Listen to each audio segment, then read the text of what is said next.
So, what did you dream of becoming first, an astronaut or an engineer?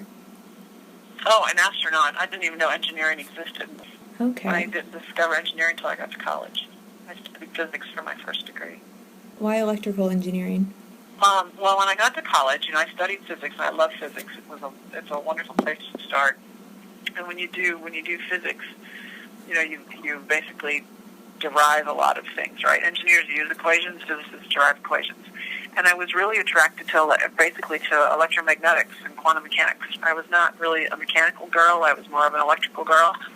So the idea of working in my first job was actually applied electromagnetics. It was stealth technology. So electrical engineering was the place that piqued my interest, based on where I had affinity in physics. And so while I was an undergraduate, I took a class in electrical engineering almost every semester. Once you get to your senior level classes, and you have that flexibility. Mm-hmm. Because the first 2 years, of course, you're doing all the basic stuff, right? Yeah. But I took a class in electrical engineering every semester because it was something that was intriguing for me. Because to me, it was applied physics, and it is applied physics, really. But in electromagnetics and just things like that, I really enjoyed it. So I was like, oh, I'll go get a master's in electrical engineering because this looks like fun to go learn more about. Yeah. What surprised you most about space when you went? I think one of the things that was really fun was the fact that we adapt so fast to it. Human beings are very adaptable, Mm-hmm. and after even just a short time on orbit, that first time, I just felt comfortable. I felt like I'd been there forever. I was a creature of space, and every time I went back, my body adapted faster and faster because it knew the environment. So I think the fact that you can just feel it so at home there, it feels normal and natural to be there. How did you become an astronaut? Like, how did that happen for you? Well, it's a long road. Sure. I got my bachelor's degree, and then I went to work full time. I got my master's at night school, and worked for about just under 5 years, and then went back and got my PhD, and then applied to NASA and got in at I was 31, which is actually a little bit on the young side. But that's sort of the path. But Mm-hmm. it was a goal that I had from when I was a little girl. I also knew I wanted to have a PhD. That was a goal of mine as well. So I basically just kept, checking boxes off till I felt like I had a decent resume, and then applied. What exactly did you do in space? Lots of stuff. I had 2 short missions and 1 long mission. It was all related to the space station. So all my missions were part of the space station assembly sequence. When my first shuttle mission, we took a piece of truss up. My second mission was my long-duration mission where I lived on the space station for 4.5 months. And a lot of what we were doing, besides the science that everybody did, a lot of what we were doing was internal assembly to get the station ready for a 6-person crew. So we put in the water regeneration system, the second toilet, the hygiene station, the crew quarters, 2 of the crew quarters, the new resistive exercise device, and a bunch of science experiment racks and things like that. And then my last mission was the very last shuttle mission, and that was a logistics mission. Wow, because we weren't sure when the commercial cargo people were going to be available to deliver cargo. That last shuttle took up about 10,000 pounds of stuff, and so that was a lot of moving. We took 10,000 pounds of stuff up, then we brought back about 6,000 pounds of stuff. What advice would you give yourself at 15 years old, or maybe just of any 15-year-old? The advice I would give any 15-year-old is find your passion and follow your passion, because that's really what I ended up doing. I thought when I went into college that I was going to do a PhD all the way. I was going to do study physics all the way through my PhD, because I didn't know any better, because I didn't know engineering existed. I didn't know I would like electrical engineering. I didn't know material science existed. I didn't know I would enjoy studying material science, which is what I did for my PhD. So for a 15-year-old, say, find the thing that you're passionate about, follow that passion, and if you discover other passions along the way, that's great. Keep following those too. You're never going to go wrong if you find that thing that you love to do and you go and do it. Wow.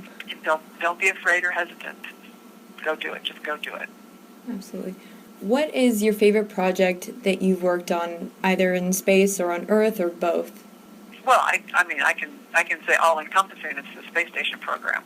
My whole arc of my career at NASA was the space station program. Mm-hmm. And I enjoyed that for all kinds of reasons. I got to do, number one, I did a lot of different roles in my work with the space station program, and I worked all over the world with all of our international partners on the space station program. And I think for both those reasons, that's been a really delightful program to be engaged with. So who are some of your engineering heroes?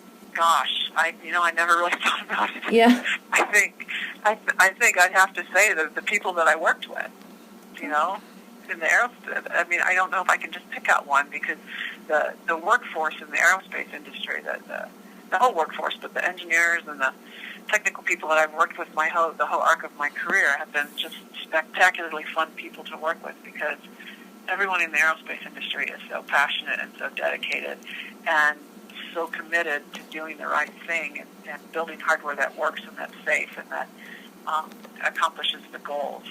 And they will just go, 1,000% beyond what's necessary in order to do that. And I've just really enjoyed working with such a quality group of people my whole entire career.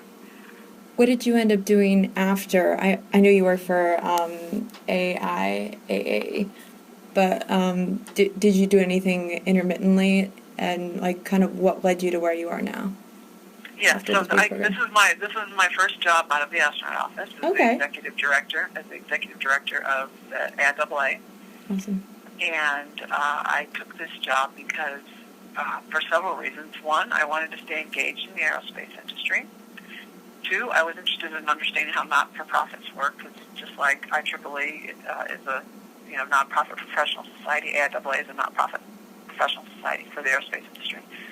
I wanted to work with students and young people, which I can do as executive director. I'm sure you imagine I interface a lot with students and young people. Yes. Because AIAA is a professional society, and we're sort of the neutral ground where engineers, scientists, technicians, government, industry, and academia all comes together to do great things. I had a platform which to speak out on things of importance to the aerospace industry. So it was very nice to be able to be offered a platform for that, because I tend to speak my mind on things. So these were things that attracted me to this job. And I could stay engaged with our community, which is a wonderful community of people. And just one last question. Are you optimistic about the future of space travel? Oh, of course. I mean, we've got a lot of great things going on right now. After multiple decades of government investment in space, we're at a point where private enterprise is now starting to engage on their own behalf. And we're just starting that. And, even though it's been going for about, this momentum's been building for the last 10 years, we're still at the very beginning of that phase where space is becoming more accessible and perhaps useful for people that are trying to do things other than government-based, right? And I think we've got another 10 or 20 years for that to mature, but it's really changing how people view space, the number of people that can engage in space, how people can engage in space. I mean, I can see a world before the end of my life where there are astronauts who are not just government astronauts, who are professionals who fly in space for private enterprise to do things that are related to whatever it is that private enterprise is doing. I think that's very exciting. It's opening up access to a wider variety of people. I think the more people who go into space and see our planet, the more it'll change the attitudes of people who view our planet. And I think that's a good thing, too. So, yeah, I'm very hopeful. Awesome. Well, thank you so much. I really appreciate you taking the time to speak with me.